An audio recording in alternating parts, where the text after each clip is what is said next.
What if the world's most infamous serial killers weren't born monsters, but became them? And where is the line between explanation and excuse? What creates a monster? Is it abuse? Neglect? Mental illness? Or is there something much darker that no one fully understands? Some of history's most notorious serial killers came from horrifying childhoods. They were beaten, humiliated, abandoned, or surrounded by violence long before they ever committed murder. But here's the uncomfortable truth. Millions of children experience terrible abuse. Almost none of them become serial killers.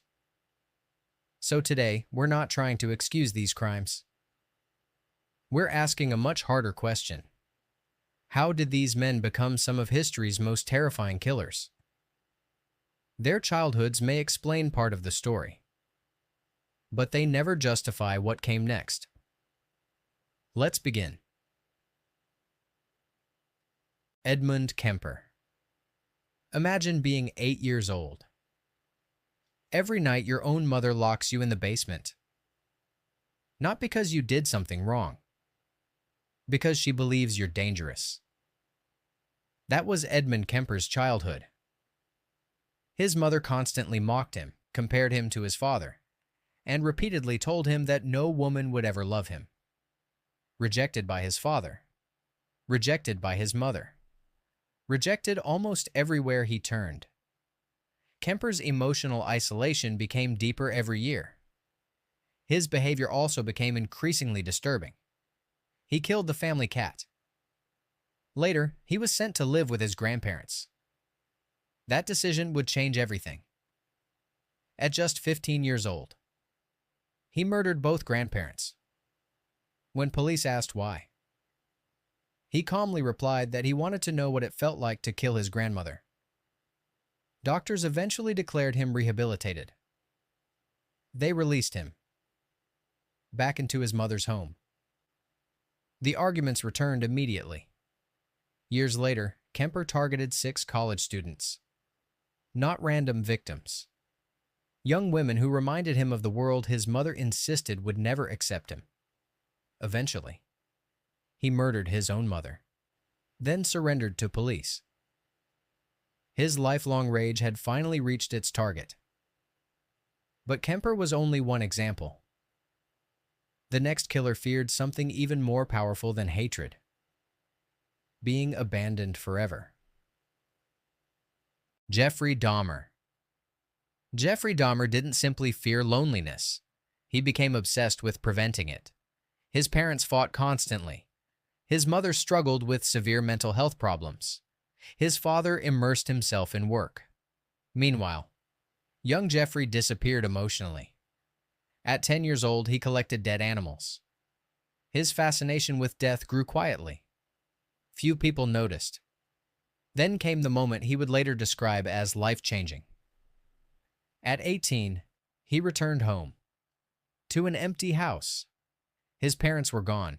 No family, no goodbye, no future. Years later, Dahmer admitted he desperately wanted people to stay with him. Between 1978 and 1991, 17 young men entered his apartment. Many never came back out. Investigators discovered that Dahmer kept bodies long after death. He later explained that he didn't want to lose them. His crimes shocked the world.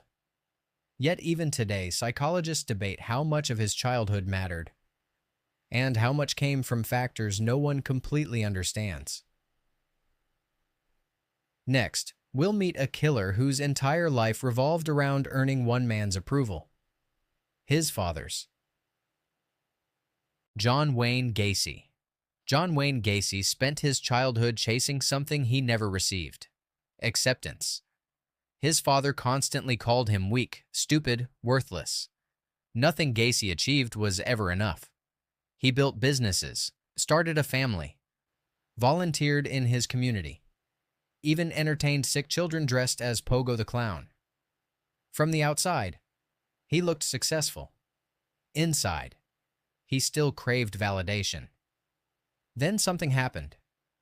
For the first time in his life, his father finally admitted he was proud. Only a few years later, his father died. By then, Gacy had already begun committing violent crimes. Between 1972 and 1978, he murdered at least 33 young men. Most were buried beneath his own house. Neighbors complained about strange smells. No one imagined the horrifying truth hidden beneath the floor.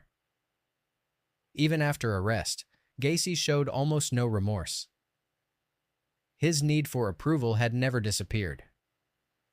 It had simply become twisted into something terrifying. But the next case may be even harder to understand, because pain itself became pleasure.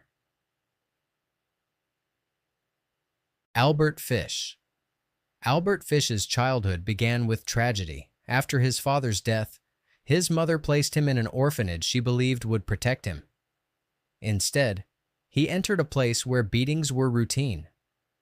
Children were whipped, humiliated, forced to watch one another suffer. Psychiatrists later believed those experiences profoundly affected Fish's developing mind. As an adult, he displayed extreme forms of self-harm and sexual sadism, unlike almost any criminal before or since. Between 1924 and 1928, he murdered several children. His crimes horrified even experienced investigators. One letter he mailed to a victim's family became one of the most disturbing documents in criminal history. Fish claimed divine visions had driven him. Mental illness clearly played a role.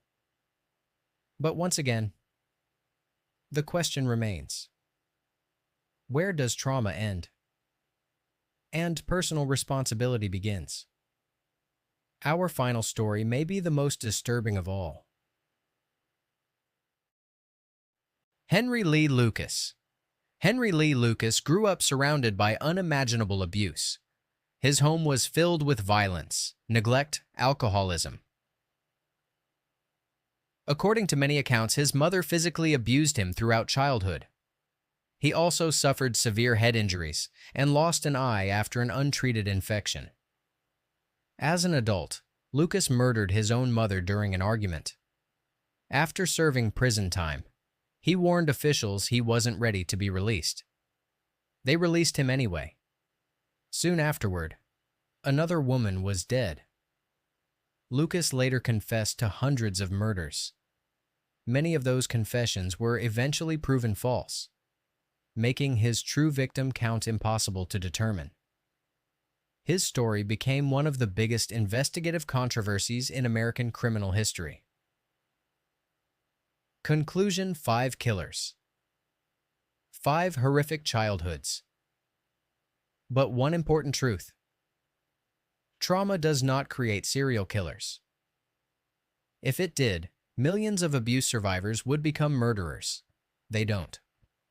Research suggests that serial killers emerge from a complex combination of factors that may include severe childhood adversity, certain personality traits, neurological differences, mental illness in some cases, and individual choices. There is no single formula. Understanding these backgrounds isn't about sympathy. It's about learning. Because if we understand how violence develops, perhaps we can recognize warning signs earlier and maybe prevent future tragedies before they begin. If you enjoy psychological crime documentaries grounded in real history, subscribe for more weekly stories exploring the darkest corners of the human mind. Thanks for watching.